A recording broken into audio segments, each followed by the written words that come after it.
Meus irmãos, num dado momento, nosso Senhor Jesus Cristo esteve na casa de Marta, Maria e Lázaro.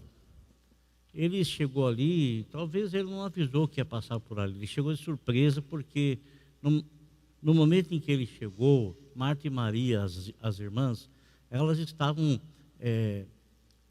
arrumando a casa, limpando a casa. Talvez um dia de faxina, como você, minha irmã, tem aí na sua casa. Ele chegou de repente, porque se ele tivesse avisado, olha, 2 horas, 3 horas da tarde, vou estar chegando aí, né? Elas estariam, creio eu, as duas, já aguardando, esperando ele chegar. Mas nos parece que ele chegou de surpresa. E quando ele chegou, as duas tiveram preocupações diferentes. Marta, a preocupação dela era continuar os serviços, afazeres domésticos que ela estava fazendo. Ela não queria deixar aquilo lá parado para ela estar lá junto de Jesus. E Maria não, Maria ela deixou esses afazeres de lado, e ela foi e ficou sentada aos pés do Senhor Jesus. E Marta ficou brava, ficou chateada, e ela chegou e falou para o Senhor: Senhor, espera aí, fala para minha irmã me ajudar lá, que eu estou cheio de serviço, tem muitos afazeres, eu sozinho não estou dando conta. Ela não se expressou dessa forma, mas é o que nós entendemos pela palavra de Deus. E o Senhor disse para Marta: ô Marta, Marta, você está cansada, ansiosa, fadigada com tantas coisas, e uma só delas é necessária. E Maria escolheu a boa parte, e isso não lhe será tirado. Então, quando nós escolhemos ouvir a palavra de Deus, nós escolhemos a boa parte que não será tirada da nossa vida. Não será tirada, por quê? Porque a palavra de Deus, ela permanece para todo o sempre. Eu não vou me esquecer da palavra de Deus que eu ouvi aqui nessa terra, quando o Senhor vier nos buscar e nos arrebatar. Eu não vou esquecer. Eu vou esquecer de tudo mais, mas a palavra de Deus, porque ela é eterna, ela para sempre, ela vai está em nós. Quanto mais eu ouvir, mais eu terei. Quanto menos eu ouvir, menos eu terei. Então a palavra de Deus é uma coisa mais importante na vida do cristão. Logicamente que existem muitas coisas importantes e que são necessárias aqui nesse mundo para a gente viver. Mas a palavra de Deus, ela é imprescindível. Ela é tremendamente necessária, né? Ela não pode ser deixada de lado, não pode ser esquecida. Eu li no início do culto o Salmo de número 32. Esse salmo ele foi escrito por Davi, e Davi, ao escrever esse salmo, ele escreveu a respeito de algo que lhe havia acontecido, algo que havia sucedido na vida dele. Sabe, irmãos, a palavra fala assim: aquele que não nascer de novo não pode ver, aquele que não nascer de novo não pode entrar no reino de Deus. Não pode ver e não pode entrar no reino de Deus. Mesmo nós que temos filhos que nasceram num lar cristão, orientados por pais cristãos, dentro dos princípios bíblicos, princípios cristãos, não é porque ele nasceu num lar cristão que ele já nasceu salvo. Não é. Ele nasceu protegido por oração, nasceu protegido e, consequentemente, consagrado a Deus, mas cada um terá que receber a Cristo como Salvador, porque a Bíblia fala que todos pecaram, indistintamente, e todos estão destituídos da glória de Deus. Então a salvação ela é algo individual. Eu não posso salvar meu filho não pode me salvar. O que cabe a mim é orientar o meu filho dentro do conhecimento que eu tenho, porque essa é uma responsabilidade de eu ser conhecedor da palavra de Deus. E nós que não nascemos no lar cristão, como eu não nasci, talvez a grande maioria de vocês, não nascemos no lar cristão, e a gente viveu um bom período da nossa vida sem termos conhecimento pessoal da pessoa do Senhor Jesus Cristo. Nós ouvimos falar dele, nós ouvimos até a gente em datas comemorativas, Natal, Ano Novo, ou qualquer outro nascimento de Jesus, morte de Jesus, a gente ia na igreja e participava das coisas, mas assim, aquilo parecia uma coisa assim que era, pelo menos para mim, não estou dizendo que seja para todos, pelo menos para mim, era uma coisa assim que não me atingia, não me alcançava, não me alcançava, parecia uma coisa tão longe, tão distante. E eu seguia a minha vida. A Bíblia fala que cada um de nós nos desviamos pelos nossos próprios caminhos. Então, a gente seguia com os nossos passos, os nossos próprios caminhos, não é? Nosso próprio caminho. E, irmãos, quando você recebe a Cristo como Salvador, você nasce de novo. Então você teve uma experiência vivendo longe do Senhor Jesus Cristo, e você tem uma experiência agora vivendo junto da pessoa do Senhor Jesus. Então você tem uma experiência, e essa experiência te dá autoridade para você falar da diferença que é em não servir ao Senhor e servir ao Senhor. Ou ser um cristão apenas de nome e realmente ser um cristão convertido, um cristão que nasceu de novo, que aceitou a Cristo como seu Senhor, como seu Salvador, e teve os seus pecados perdoados e lavados. O apóstolo São Paulo, em uma das suas cartas, ele escreveu o seguinte: porque o salário do pecado é a morte. O salário do pecado, Romanos 6, 23. O salário do pecado é a morte. A grande maioria do povo tem medo de morrer. A grande maioria não pode nem falar em morte, não gosta de falar em morte. Quando fala qualquer coisa, quer mudar de assunto, quer mudar, né? Quando fala de morte, bate numa madeira, achando que vai resolver alguma coisa, bater na madeira, né? Quando bate na madeira, porque está chamando, né? Está batendo na porta de alguém, está chamando. Então fala de morte, só bate na madeira, né? Tá? Achando que isso vai livrá-la da situação. Mas a pessoa ela tem medo da morte. Mas Paulo diz que o salário do pecado é a morte. Mas não tem medo daquilo que leva à morte, que é o pecado. O pecado é o salário de quem pratica, a morte é o salário de quem pratica, de quem vive no pecado. Então, quando nós vivíamos no pecado, nós não poderíamos diferenciar em viver no pecado e viver em santidade para o Senhor. Não podíamos diferenciar. Mas agora que nós fomos perdoados e lavados pelo sangue de Cristo, e então nós sabemos a grande diferença. Mas, irmãos, também existe uma situação que eu sei não ser a vontade de Deus, porque isso é claro na palavra dele. Eu sei também que acontece na vida de muitos, e muitos que praticam tais coisas, eles sofrem tremendamente. O que é? Uma vez a pessoa lavada e remida no sangue de Cristo, ela está em comunhão com Deus, ela está purificada. O que faz separação entre nós e Deus, como diz a Bíblia, são os nossos pecados, né? Então, você foi lavado e remido, você está ligado com o Pai, você está ligado por intermédio de Jesus com o Pai. O Espírito Santo está em você, e o Espírito Santo foi enviado pelo Pai através da oração do Senhor Jesus Cristo. Então, você tem comunhão com as três pessoas, Pai, Filho e Espírito Santo, né? Por quê? Porque o pecado não está te dominando, não está na sua vida. Mas Acontece que às vezes, mesmo nós estando em comunhão com o Senhor, a gente, com os nossos próprios pés, a gente vai procurar aquele velho caminho.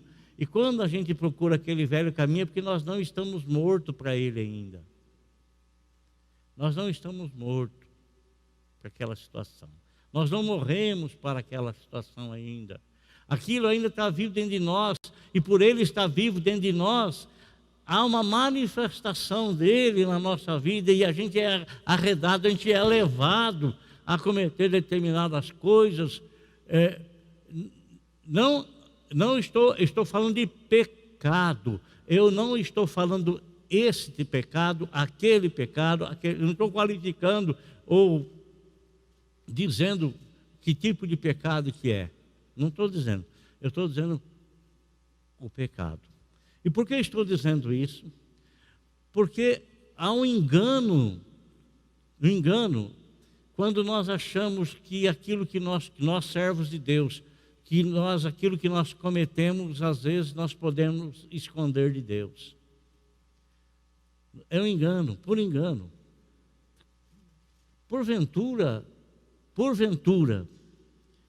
aquele que fez os nossos olhos, ele não enxerga, ele não vê, ele não contempla todas as coisas não estão diante dele. O que é que pode encobrir? O que é que eu posso fazer a ponto de encobrir isso aos olhos de Deus? Absolutamente nada. Nada. E na Bíblia nos mostra, irmãos, que servos de Deus, Deus é maravilhoso porque Ele não é conivente com o erro. Se eu errar, se eu pecar voluntariamente, se eu procurar alguma coisa com os meus próprios pés, se eu for atrás com os meus próprios pés, Deus não é conivente com essa situação minha e encobrir os nossos erros, achando que Ele vai encobrir as nossas falhas. Não existe isso dentro da palavra de Deus, ao contrário. Até homens que eram considerados, ou que foram considerados segundo o coração de Deus, ao errarem, Deus não deixou escondido. Por isso que tudo nós sabemos, porque Ele registrou aqui, ó. Está registrado. Esse é meu servo, ele fez errado, mas eu vou encobrir a situação dele. É isso que Deus faz? Não. Ele não faz isso. Ele não faz isso.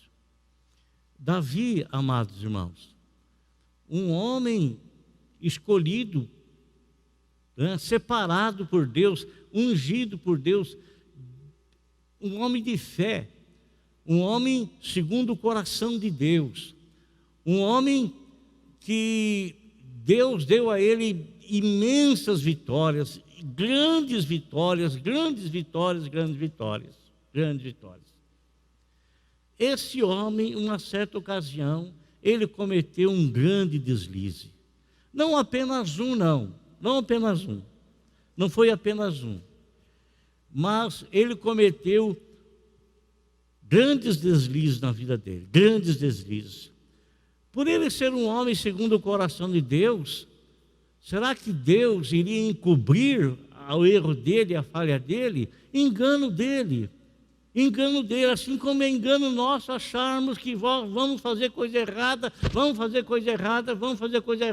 e Deus vai ser conivente conosco e vai encobrir os nossos erros. Não vai, Ele não vai. Você pode até pensar, você, meu amigo que está me assistindo, você pode até pensar que vai, mas Ele não vai. Ele vai trazer as claras. Não há nada escondido que não haja de ser revelado. Nada. Não existe nada. Ele, amado, se encantou por uma mulher. Se encantou por uma mulher porque a Bíblia não é um provérbio na Bíblia, mas é um provérbio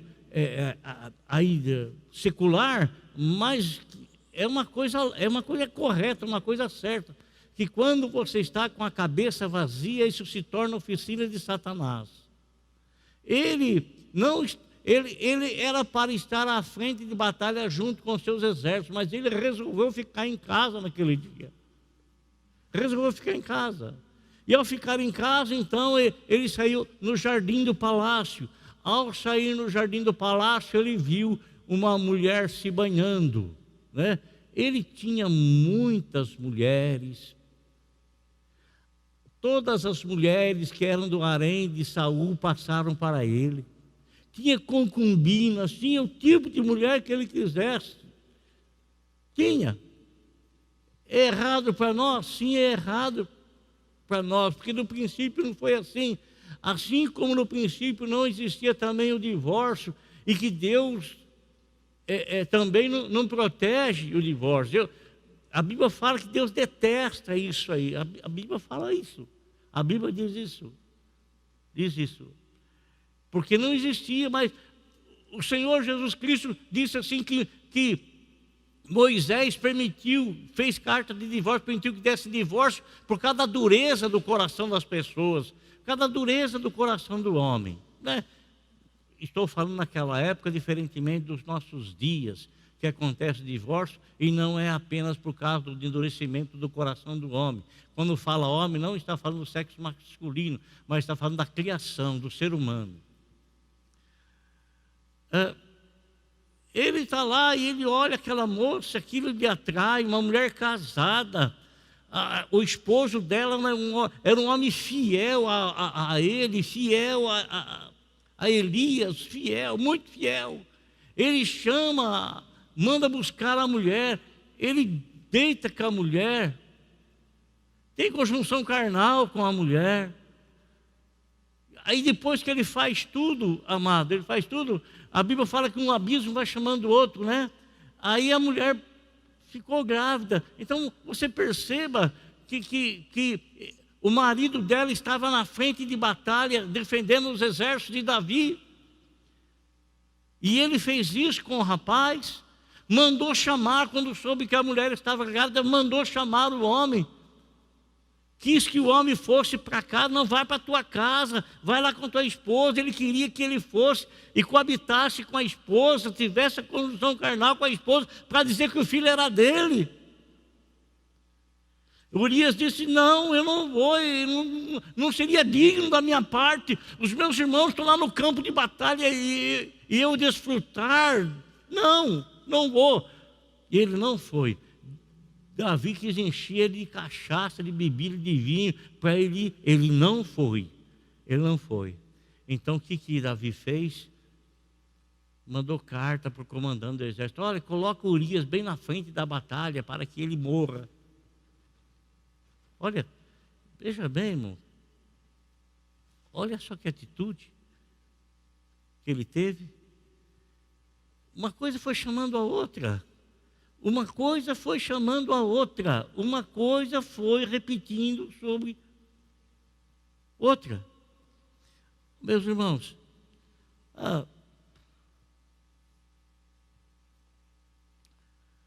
ele achou que tudo estava encoberto, porque ele havia prosperado grandiosamente. Ele achou que tudo estava quietinho, tudo estava bem, tudo estava... tudo quietinho. Ele era o rei, comandante, era o manda-chuva, né? Irmão, eu quero ler para você capítulo 12 de Samuel, de 2 Samuel. Se você quiser ler comigo, tudo bem, senão você pode ouvir o que eu vou ler. Olha só, 2 Samuel capítulo 12. E o Senhor enviou o profeta Natã. Quem que enviou? O Senhor. Ao chegar, ele disse a Davi: 2 homens viviam numa cidade. Um era rico e outro pobre. O rico possuía muitas ovelhas e bois, mas o pobre não tinha senão uma cordeirinha que havia comprado. Ele a criou e ela cresceu com ele e com seus filhos. Ela comia junto dele, bebia do seu copo, até dormia em seus braços. Era como uma filha para ele. Certo dia, um viajante chegou à casa do rico e este não quis pegar uma de suas próprias ovelhas ou de seus bois para preparar-lhe uma refeição. Em vez disso, preparou para o visitante a cordeira que pertencia ao pobre. Então Davi encheu-se de ira. Contra o homem e disse a Natã: juro pelo nome do Senhor que o homem que fez isso merece a morte. Deverá pagar 4 vezes o preço da cordeira, porquanto agiu sem misericórdia. Aí Natã falou para ele assim: você é esse homem. Você é esse homem.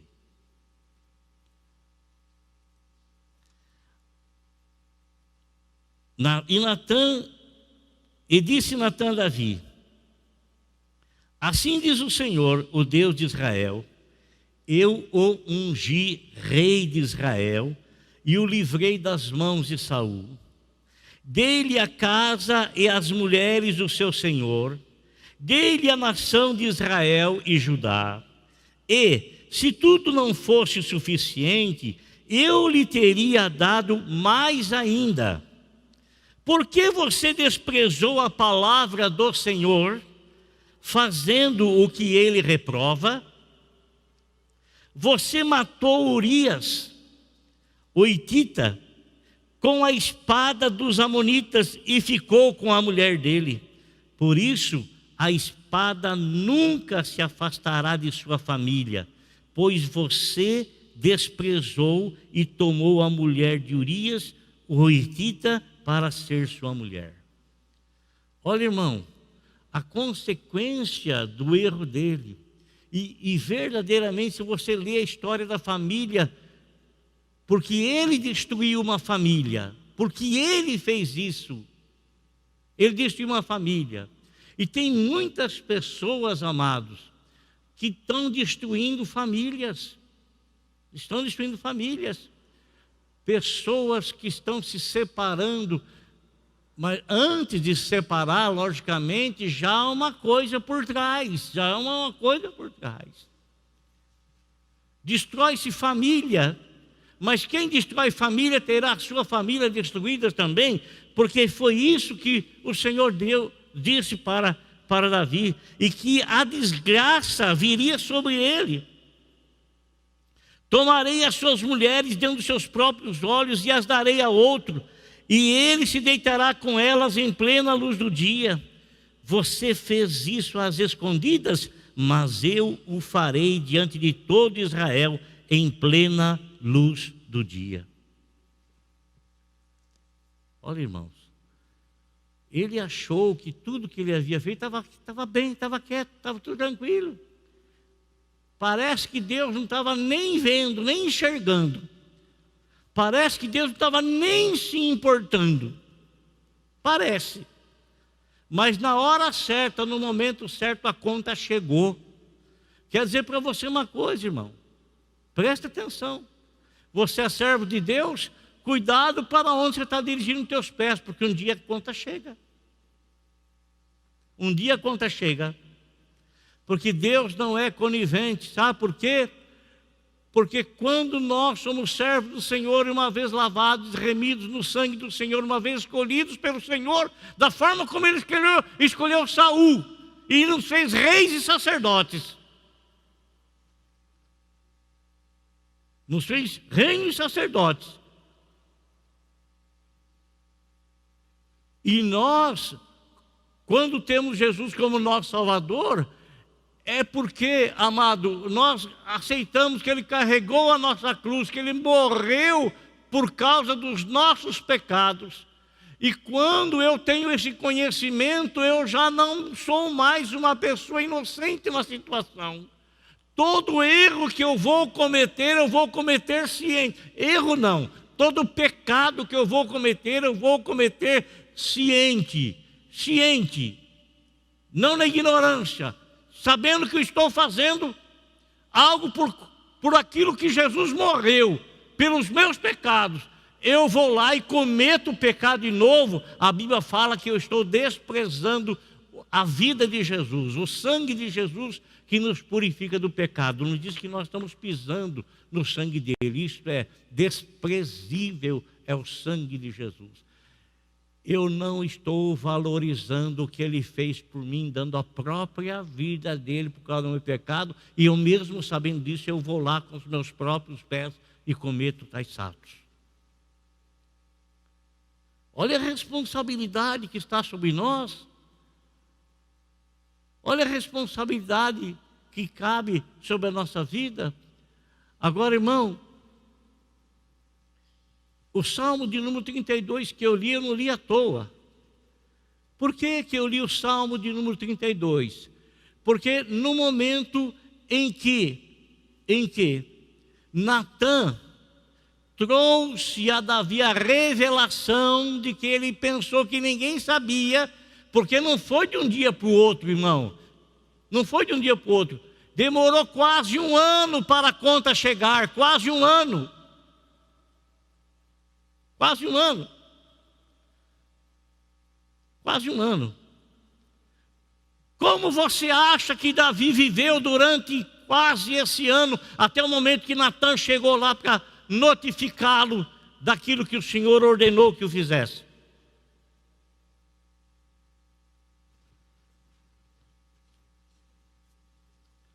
Olha,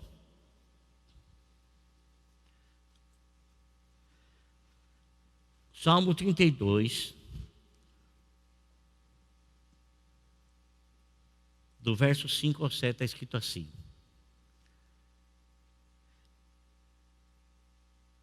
Então reconheci diante de ti o meu pecado, e não encobri as minhas, ou melhor, o versículo 3, irmãos.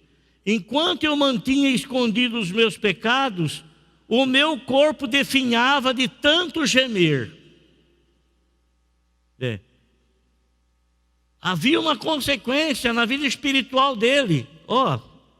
Enquanto eu mantinha escondidos os meus pecados, o meu corpo definhava de tanto gemer. Pois dia e noite a tua mão pesava sobre mim, minhas forças foram se esgotando como em tempo de seca. Era isso. Ele perdeu a vida espiritual. Perdeu. E perder a vida espiritual é perder a comunhão. E perder a comunhão é perder a salvação. E perder a salvação é perder a alegria que a salvação nos traz. E ele repete isso lá no Salmo 51, o Salmo do arrependimento, da confissão. Mas ele está falando aqui que enquanto ele estava encobrindo o pecado dele, ele achou que estava encoberto, mas a vida espiritual dele era uma resposta: eu sei, você perdeu a alegria, eu tirei a alegria porque você pecou voluntariamente contra mim.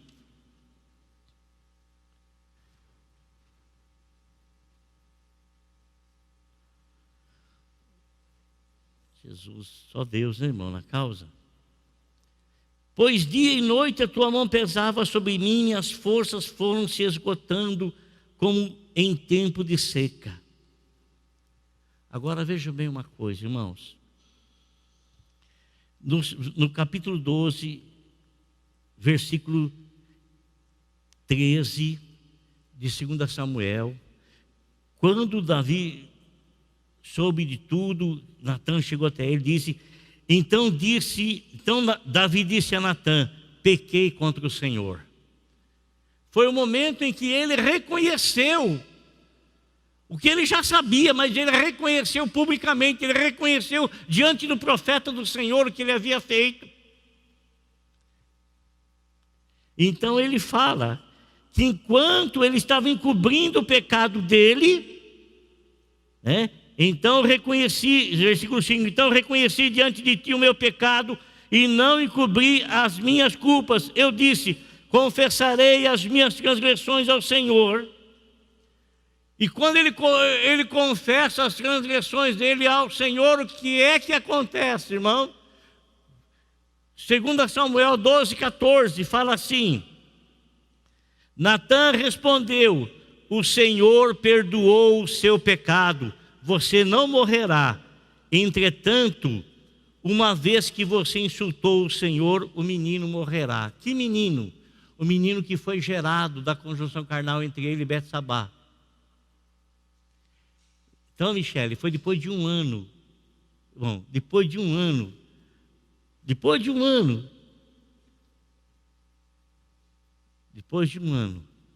chegou a conta.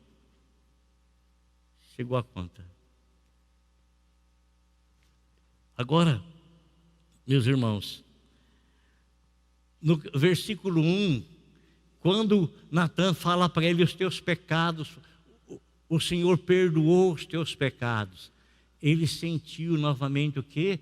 A comunhão dele com Deus. Então no começo do Salmo ele fala assim: como é feliz aquele que tem suas transgressões perdoadas e os seus pecados apagados. Como é feliz aquele a quem o Senhor não atribui culpa e em quem não há hipocrisia. Que coisa maravilhosa, irmão. Dá para nós entendermos, pela vida de Davi, a misericórdia do Senhor. A misericórdia do Senhor. Mas eu não vejo nunca mais, irmã Rosa, Tiago, Belardo, eu não vejo nunca mais eu vejo na Bíblia Sagrada, aonde Davi voltou a cometer as próprias coisas. Essas mesmas coisas. Por que fala a Bíblia, Cezinha? Que aquele que confessa os seus pecados e abandona, acha a misericórdia do Senhor. Acha a misericórdia do Senhor, sejam eles quais forem. Acha a misericórdia do Senhor, encontra a misericórdia do Senhor. Encontra a misericórdia do Senhor. É difícil nós entendermos o grande amor perdoador do Senhor. É difícil, sabe por quê? Porque muitas vezes nós somos justiceiros. Nós é que queremos fazer a justiça. Mas não fomos nós que morremos, que derramamos o sangue por ninguém. Foi o Senhor Jesus Cristo. Muito embora Ele não seja conivente com o erro, mas quando a pessoa que cometeu o erro se arrepende, está à disposição dela as mãos estendidas do Senhor para ampará-la, para ajudá-la, para reerguê-la, para voltar a que ela tenha comunhão com o Senhor. Olha que amor que Deus tem, irmão. Sabe por quê? Porque custou a vida do sangue, a vida do filho dele. Custou a vida do filho dele. O amor do Senhor é tão abrangente, né? Tão abrangente. Agora, sabe, irmãos, a pessoa é incrível como ele fala do perdão de Deus na vida dele, que trouxe ele a alegria da salvação novamente, que isso aconteceu depois que ele reconheceu o seu pecado e confessou e abandonou. Agora, olha a recomendação, como Deus usa o próprio Davi para escrever para ele mesmo e escrever para todos nós numa palavra profética. Veja bem, ele fala assim no versículo de número 8: eu o instruirei e o ensinarei o caminho que você deve seguir. O Senhor falando, não é Davi que está falando para mim e para você, ou falando para ele mesmo, mas é o Senhor usando ele, para que ele se instruísse através da palavra que ele próprio estava escrevendo, inspirado pelo Senhor, palavra para ele e palavra para nós. Ele fala mais assim, ó: eu o instruirei e o ensinarei no caminho que você deve seguir. Eu o aconselharei e cuidarei de você. Agora veja bem a advertência. Não sejam, ele não está falando a uma pessoa. Não sejam. Falando no plural, para as pessoas, várias pessoas. para todos nós, para todos quantos leem e lerão. Não sejam como o cavalo ou o burro, que não têm entendimento, mas precisam ser controlados com freios e rédeas. Caso contrário, não obedecem. O que está querendo dizer aqui, irmão? Está querendo dizer aqui que nós não devemos ser pessoas que não usem a inteligência que Deus deu para saber que a obediência é a melhor coisa, para que o Senhor não venha usar sobre a nossa vida nem rédeas e nem também freio. Freio. Você sabe o que é freio? Não é freio de carro, não. Freio que vai na boca do cavalo para levá-lo para onde você quer levar. Um baita de um animal daquele tamanho, e você com um freio na boca dele, você domina ele para onde você quiser. Leva para onde você quiser. Então ele está falando para nós não sermos dessa forma, para não deixarmos de usar a inteligência, para que o Senhor não tenha que agir brutalmente conosco, colocando freio e rédea sobre a nossa vida. Amém, meus irmãos? Glória a Deus. Então ele fala tudo isso por causa da experiência que ele teve. A experiência que ele teve. E a experiência que ele teve, que o Senhor permitiu que tudo fosse escrito, tudo fosse isso. Eu creio que ele teve a inspiração dada pelo Senhor para escrever tudo isso, para nos advertir, para a gente não ter as mesmas atitudes, para não cair no mesmo erro, porque já está escrita para exemplo nosso. Eu não quero cair nesse erro para me poder aprender. Eu não quero cometer a mesma coisa para mim poder saber como é que é, de jeito nenhum, pelo amor de Deus. Eu não quero ir com meus próprios pés buscar coisas que eu sei que vão ferir aquele que deu a vida por mim. Eu não quero. Eu quero quanto houver a força e a capacidade de Deus na minha vida me conduzir dentro da vontade revelada de Deus, dentro da palavra dele. Eu quero me orientar pela palavra dele. Eu quero olhar Davi como esse homem exemplar que foi, mas eu quero olhar também como aquele homem que não devo ter como exemplo.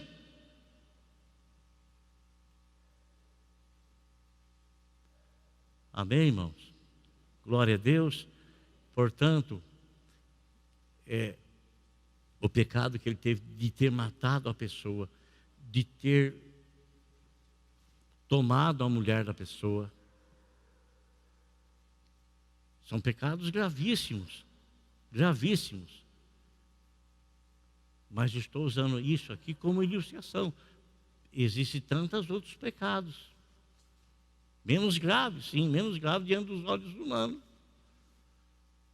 Diante dos olhos humanos. Então que o Senhor tenha misericórdia de nós, e que a gente conduza a vida da gente de forma a agradar ao Senhor nos caminhos que venhamos a trilhar. E que esses caminhos sejam os caminhos revelados na palavra de Deus, mostrados na palavra de Deus, orientados na palavra de Deus. Amém? Feche seus olhos, por favor.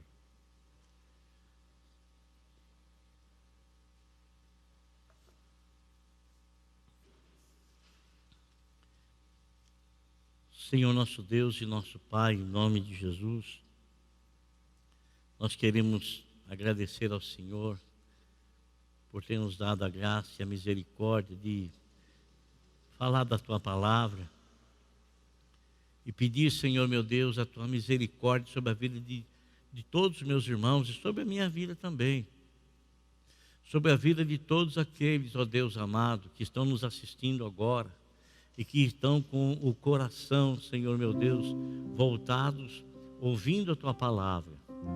Como eu disse de princípio, escolhendo a boa parte, que não nos vai ser tirada. Por isso, Senhor, em nome de Jesus, Guia-nos, Senhor, orienta-nos, ó Pai. Cuida de nós, Senhor, conforme a Tua palavra fala, conforme a Tua palavra diz, conforme a Tua palavra menciona, Senhor. Abençoe a vida desse meu irmão que está me assistindo aí, que está nos acompanhando pelas redes sociais. Abençoe a família dele. Meu Deus, dá saúde a eles, dá saúde, dá paz, Senhor, a eles. Dá segurança, Senhor, a eles, ó Senhor. E aos nossos queridos irmãos que aqui estão também. Senhor Jesus, ajuda os Teus filhos, ajuda os Teus servos, ajuda o Teu povo. Abençoa-os, ó Senhor. Abençoa-os, porque eu sei, Senhor amado, Senhor santo. Eu sei, Senhor Jesus querido, que obedecendo ao Senhor, que a nossa vida se tornará agradável a Ti. Em nome de Jesus, eu oro a Ti, Senhor. Peço esta bênção. Peço que o Senhor visite, Senhor, a família de todos os Teus filhos que aqui estão presentes. O lar deles, ó Senhor. O trabalho deles, a saúde deles. Senhor, em nome de Jesus, Pai.